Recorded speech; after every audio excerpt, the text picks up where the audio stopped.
Hello, welcome back to Suzerain. Try to say it in a very different tone every time, I guess. That wasn't it, but that was on purpose at all. But anyways, away from the fumbling intro, meeting with Gloria Tory on planned reforms. Gloria Tory's office, Grand National Assembly of Scotland. Yes, the conservative wing of the USP. This is where we face the reckoning for our removal of the photograph and all that. Today I had a private meeting with Gloria Tory, one of the leading figures of the USP. To get her approval for the proposal, she was also key in reaching 150 signatures to propose the new constitution, as she had extensive control over the party's conservative and moderate wings. When I walked into the corridors of the Grand National Assembly, I was confronted by the memories of the historic building. Despite being a member of Assembly not long ago, it now felt like a distant past. I walked into the left wing of the Assembly, which currently acted as the quarters of the USP. Gloria's office was the first one inside. I knocked on the door and entered. Good morning, Mrs. Tory. Good to see you here, Mr. Rain. It was a small, neatly organized office. There were small figurines, photos, and plants around the place. It had a homely feel, contrary to what my room felt like back in the day. On her gesture, I took a seat. The chair was very uncomfortable. Loved what you did with the office. She smiled. A woman's touch, they call it, like men cannot have a sense of tidiness or common sense. Which might actually be true. Anyway, let's keep this simple, Mr. Rain. We know why we are here. You want me to give you my support. I don't see why the backbone of this party would support your rushed reforms against our party's founder as well as the states.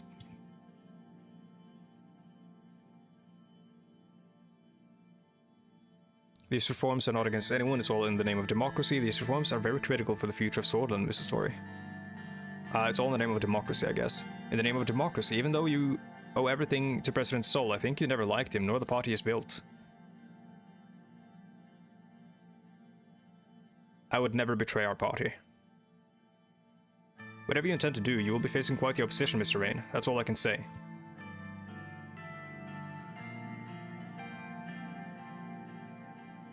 I don't think she's gonna budge on an explanation. Sure, we can make a deal. I'm not so sure about that, especially when you're trying to decrease the electoral threshold, probably in hopes of bringing the communists into the assembly. You must have a deal with them, either them or maybe the PFJP. Friends seemed to be positive about giving you support too.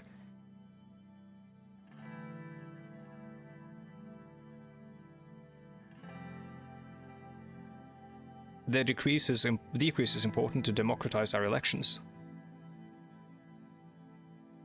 I don't know how your acts can even be justified inside the USP. I do not support an election threshold of 8%. This sets a dangerous situation for us, as both the Works Party of Bludia and the Communist Party of Swordland will benefit from this the most. I'd rather have the threshold unchanged. Does that ensure your support? I don't know what to say before seeing commitment from you, Mr. Rain. Oh.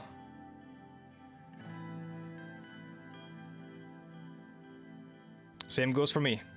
I don't know if I can promise anything before I see an action from you, especially with all these issues you're creating for the party. What about the other issues then? You should at least remove the changes from to the member of honor laws, or there will be no further discussion. You can't just target Sol or our founder and expect our support. If this point is not removed, expect a grand opposition instead. This is not about him. Well, I'm completely convinced you're not removing the clause from the proposal after all. No, oh god, so she's just going to do this on every single one, right? What are some of the ones that I don't care as much about?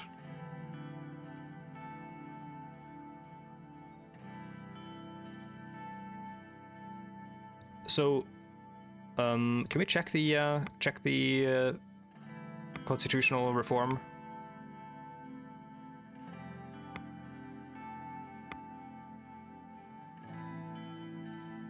No, I don't think we can. I want to see the things. I want to see like what or maybe I should make notes of this maybe. Maybe it's over here.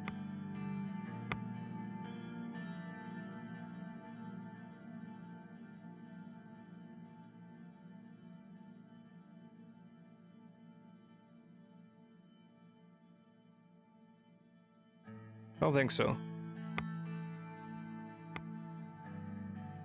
Like, I would like to see the actual different like elements of the constitution to see what we can budge on. Having, like, I don't know if the communists will even be able to vote on the bill or the new constitution, right? They'll be in. Is it going to happen during this year or what? And during this term? I know in Norway, constitutional changes need to be suggested, and then they need to be changed in the following term.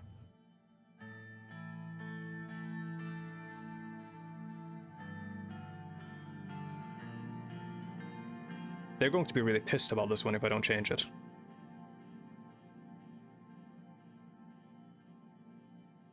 I tried to be, like, a little bit moderate on them, though. I didn't try to go too far.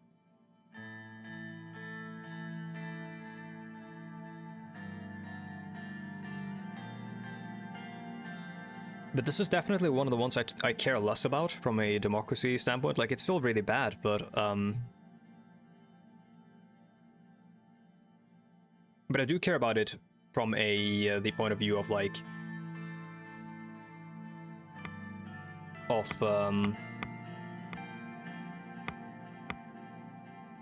trying to prevent a potential coup by the old guard. Then of course Orsa Hawker could still, like, be the, I don't know. Fine, I'll remove the changes to the Member of Honor laws from the proposal. Great, now we can start talking for real. I must say that I like the changes regarding the appointment of ministers. That's one positive aspect, but moving on. It's also unbelievable that you're taking away the immunity of the justices, a big mistake. Even though the assembly is elected by the people, it does not hold judicial insight and neutrality to impeach justices. The separation of powers shouldn't be damaged. This is something I cannot accept. I mean, she's correct. I don't see anything democratic here, Mr. President. Can you? She's correct. I did that purely because of the old guard.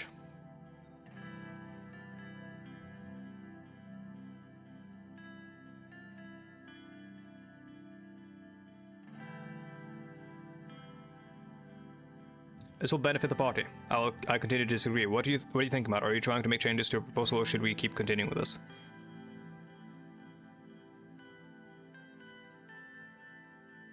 Fine. I will not touch the immunity of the justices. That's one of the ones that I think it was Nia Morgna was even upset about, and I sort of trust her, I guess.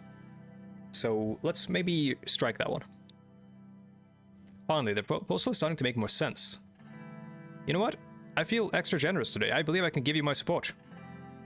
But don't you ever forget, Mr. President, the Conservatives will be expecting a lot from you. Okay, so we actually got...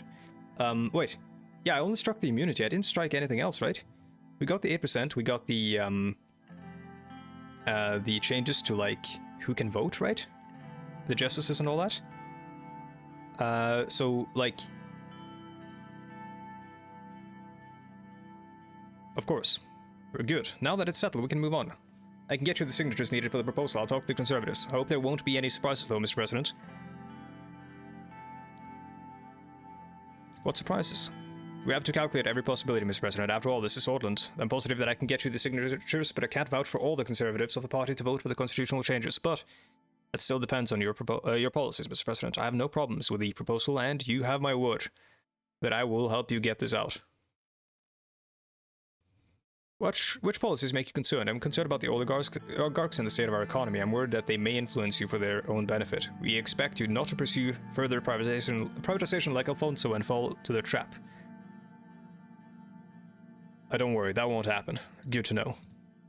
Anyhow, it was nice meeting with you, Mr. President. She extended her hand to me for a handshake. After I shook her hand, she immediately sat back down. But now I need to get back to my duties. If you'll excuse me, Mr. President, now I hope I didn't misunderstand and over-compromise. I believe I actually came out of that fairly strongly with some of the stuff that I wanted, which may also mean that she just won handily, because that's exactly what she wants me to think.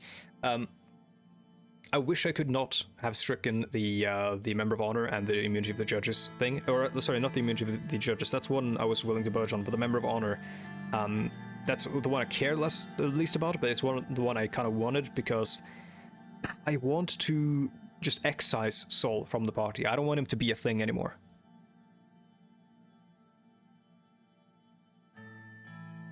I understand, I'll leave you to it. With the Conservative side now handled, Albin and their reformist wing was my next obstacle to get the needed 150 signatures for the proposal. Now he's going to make me want to change it back. Please let me... Yes, I'm going to talk to him. Oh, he's going to make me change it back again.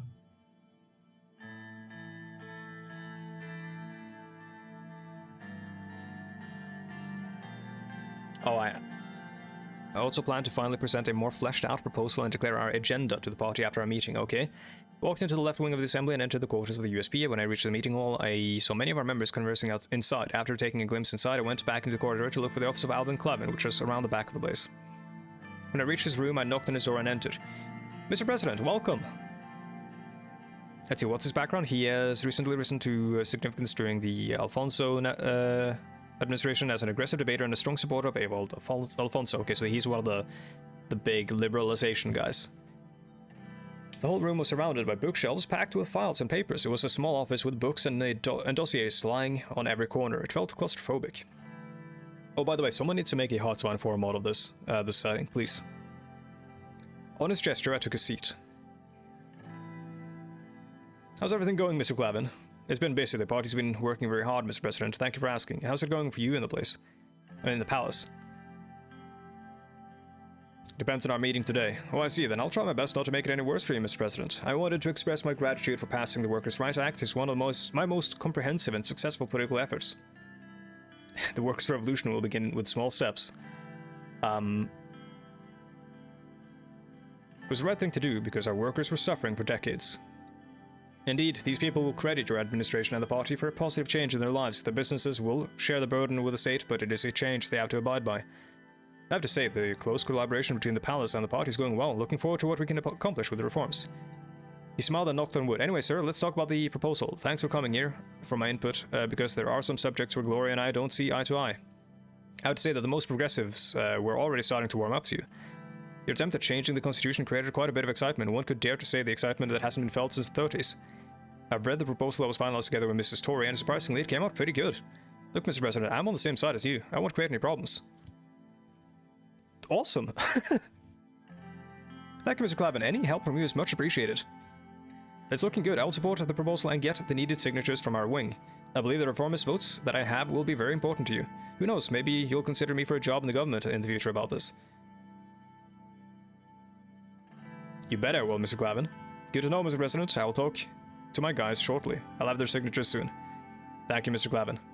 See you in the conference room. Or in the conference, Mr. President. I went to the restaurant of the assembly to get something to eat while conversing with other members of our party. I saw Albin talking to his people in the distance. After a while, the preparations for the conference began, and I went back into the conference hall and prepared my notes for the speech I was going to make. It took time to get all the present members of the party inside the hall. Gloria Tory announced me from the stand. I walked up to the stand as everybody in the room started clapping. Dear members of assembly, I came here today to announce the agenda for the future of our country. I started my speech with the reasons of the changes for the Constitution.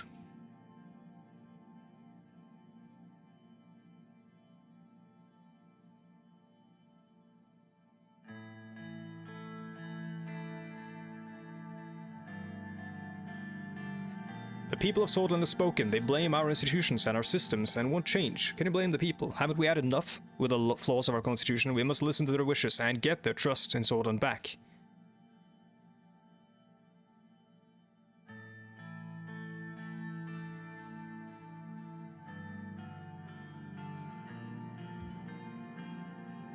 I need the Supreme Court to be split from us, but I also need the party support right now. That's what I'm trying to win.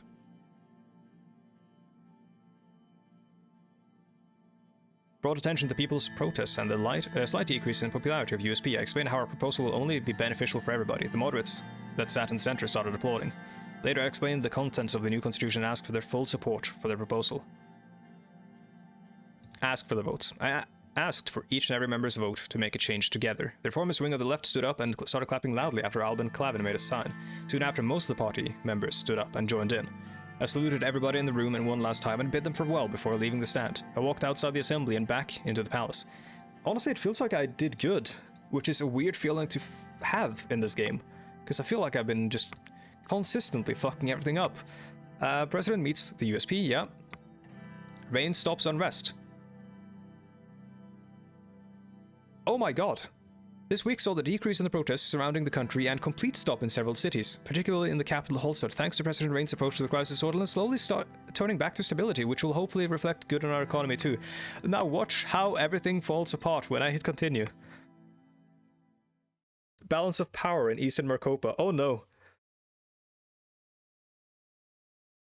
Oh no. This is terrifying, actually, because this is a, yeah. I'm guessing this chapter is going to be, last chapter was all about reforming democracy. I'm guessing this chapter is going to be all about trying to avoid a war. I had to look over to Rumburg. News. Archaic state of Swordland's conscription laws. Oh no, yeah. Dear reader, I ask you this. What year are we in? 1880s? 1920s? The matter I'm writing about is of course our mandatory military service again. In times when there are no active wars, why do we still need to have these archaic conscription laws? Because in times of peace, the wise man prepares for war. Let me answer it that. It is because someone profits from it. Not only does this make the warmongering souls happy, it also works out for large defense corporations, that is true. The oligarchs are now swimming in money while we still have to send our children away when they come of age. Norway does have conscription, to those of you who are not aware.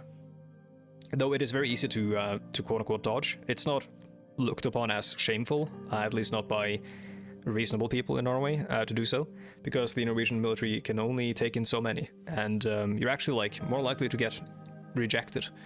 And so you go into like through 3 rounds, or 2 rounds, I think. Like round 1, they just send you like a form to fill out, and I filled it out, and they were like, they asked me like, do you want to join the military? And I said no. I want to go, you know, get an education, which you can do in the military, of course, as well, and you can get paid while doing it, which is, it kicks ass for some people. But yeah, I said no, and they were like, why? I said I'm a pacifist. I don't think I'm a pacifist anymore, but I was at the point. I felt like. But yeah, like it's not that bad, and it's just like a few months of training, and then like I think it's a year. Like you have a job essentially, and a place to live, and it's not as bad as like it sounds like in other countries, like in South Korea or the US, for example, or God forbid, like in Russia. I have a Russian friend who talked about Russian military conscription, not great. Reign to meet with Smolak and Van Horten. Swordland is embarking on a great geopolitical gamble with a new trade initiative organized. Oh, wait, are we going to talk to... yeah, we're going to talk to Agnolia. Please, please, don't don't let me fuck this up. Superpowers over aid. Oh no.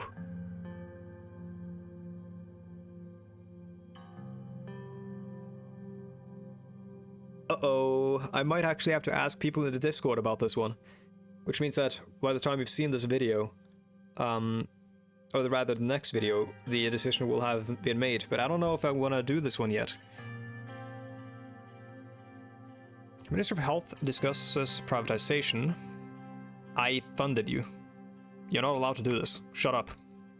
Religious Harmony Bill. Sign or veto the Religious Harmony Bill that was approved by the Grand National Assembly. I can still veto. The new constitution hasn't been passed yet. I can still veto.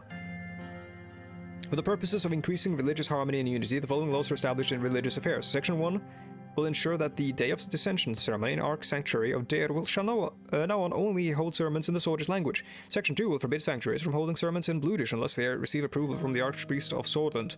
Section 3 will enforce that all priests applying to stay sanctioned have Swordish descendants to be able to receive their salaries and pensions. What the fuck? The last one is actually just straight up like...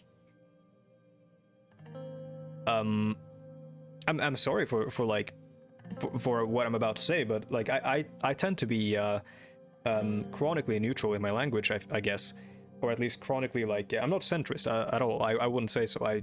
But I tend to hold myself at least to like a chronically like sort of inoffensive way of speaking, even though I may have many opinions that I think a lot of you may find offensive. That sounds really bad, but I'm talking about like, you know, some religious people might not like my views on some things and stuff like that. And some people on the political right, or economic right or whatever, might not like my views on taxation, I guess. But the last one, section 3, there is like straight up some like Nazi shit. It's obviously not as bad, but like, that comparison does get watered down a lot when it's used for everything. Like a lot of left-wingers tend to use it on everyone who's like slightly to their right on the still on the left wing of the political spectrum, which is obviously absurd. And I say this as someone on the left wing of the political spectrum. It's not fair to say that they use it for people to their right. They use it for people they don't like, essentially.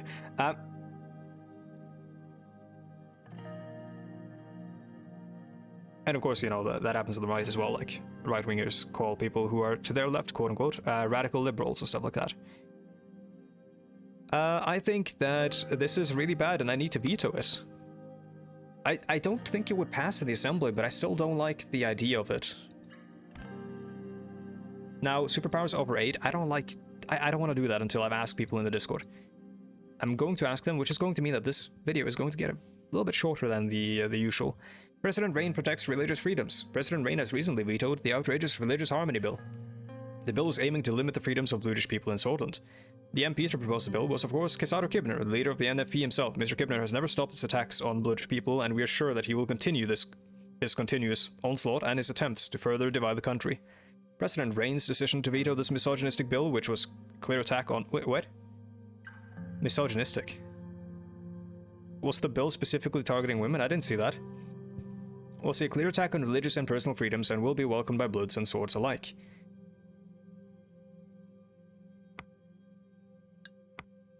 Again, every time I hear Bloods, I think like Crips and Bloods.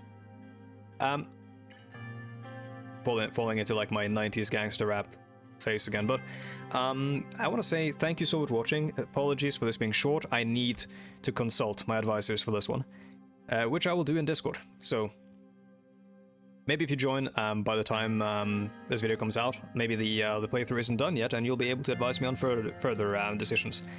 Anyways, thank you so much for watching, and I'll see you guys in the next one. Goodbye.